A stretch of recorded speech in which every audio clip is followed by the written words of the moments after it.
अब आपको यह बताएंगे कि नवंबर के महीने में भी दिल्ली में सर्दी की बजाय गर्मी क्यों पड़ रही है। आज 8 नवंबर है और आज से कुछ वर्ष पहले तक नवंबर के पहले हफ्ते में जब मैं ऐसे ही आपसे मुलाकात करने के लिए, शो करने के लिए आता था, तो मैं अक्सर स्टूडियो का एयर कंडीशनर बंद करवा दिया करता था क्योंकि सर्दी लगती थी।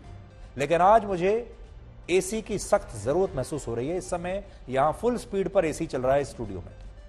नवंबर के महीने में लोग आमतौर पर सर्दियों के कपड़े निकाल लेते हैं और शायद इस बार भी आपने ऐसा किया होगा, लेकिन इस बार नवंबर का महीना देश के लोगों के लिए मार्च जैसा गर्म दिख रहा है। दिल्ली में कल गर्मी ने एक नया रिकॉर्ड बना दिया और कल का दिन यानी सोमवार पिछले 14 वर्षों में नवंबर महीने का सबसे गर्म दिन रहा। दिल्ली में कल 33 डिग्री सेल्सियस तापमान दर्ज किया गया और यह बहुत गंभीर बात है क्योंकि इससे पहले ऐसा 14 वर्ष पहले हुआ था। 4 नवंबर 2008 को दिल्ली में 33.5 डिग्री सेल्सियस तापमान दर्ज किया गया था और 21 साल पहले 3 नवंबर 2001 को 36 डिग्री सेल्सियस तापमान दर्ज किया गया था। दिल्ली और एनसीआर के इस मौसम में जो बदलाव आ रहा है उसकी दो बड़ी वजह है। पहली वजह है प्रदूषण और दूसरा है हवाओं की दिशा। दिल्ली और एनसीआर में इन दिनों प्रदूषण बहुत ज्यादा है और पिछले हफ्ते दिल्ली में एयर क्वालिटी इंडेक्स यानी हवा की गुणवत्ता का स्तर 450 के ऊपर चला गया था, जिससे खतरनाक, बेहद खतरनाक माना जाता है। प्रदूषण बढ़ने से गर्मी बढ़ती है। दूसरी बड़ी वजह है हवाओं की दिशा में बदलाव। दिल्ली और आसपास के इलाकों में आमतौर पर नवंबर के महीने में पछुआ हवाएं चलती हैं, जिन्हें अंग्रेजी में वेस्टर्ली विंड्स कहते हैं। इन हवाओं की वजह से नवंबर में मौसम सर्द रहता है, लेकिन इस बार दिल्ली में अभी ईस्टर्ली विंड्स चल रही हैं, यानी पूर्वइया हवाएं चल रही हैं, जिसकी वजह से मौसम गर्म बना हुआ है। हालांकि मौसम वैज्ञानिकों का कहना है कि अगले 2-3 दिनों में ही दिल्ली के मौसम में बदलाव हो सकता है, क्योंकि 10 नवंबर के बाद हवाओं की दिशाएं बदलेगी और पश्चिम से आने वाली हवाएं तापमान को नीचे ले जा सकती हैं।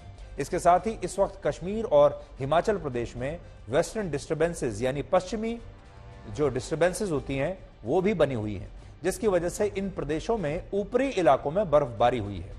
दिल्ली के कुछ इलाकों में अगले 2-3 दिनों में इसकी वजह से बारिश भी हो सकती है, जिससे तापमान कम होने के आसार हैं। खास बात यह है कि पिछले कुछ वर्षों में ग्लोबल वार्मिंग की वजह से मौसम में बहुत बदलाव हुआ है। मैदानी इलाकों के साथ साथ हिल स्टेशंस में भी अब पहले जैसी जो है सर्दियां नहीं पड़ती। बहुत सारे लोग आज भी ये सोचते हैं कि शहरों में जब गर्मी पड़ने लगती है तो वो हिल स्टेशन चले जाते हैं, ये सोचकर कि वहां मौसम अच्छा होगा। लेकिन अब हिल स्टेशंस पर भी गर्मी पड़ रही है।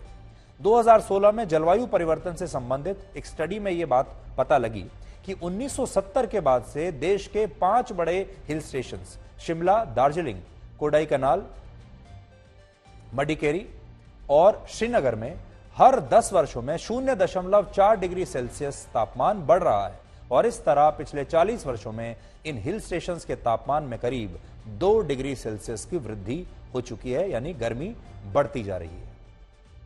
तो अब हम उम्मीद करते हैं कि दिल्ली की जो सर्दी है, आपने गाना भी सुना होगा दिल्ली की सर्दी, तो दिल्ली की सर्दी जैसे पहले हुआ करती थी, बड़ी गुलाबी सर्दी हुआ करती थी, जिसे दिल्ली के लोग और आसपास के मैदानी इलाकों के लोग अभी मिस कर रहे हैं, वो सर्दी बहुत जल्द उम्मीद करते हैं कि वापस आ जाएगी।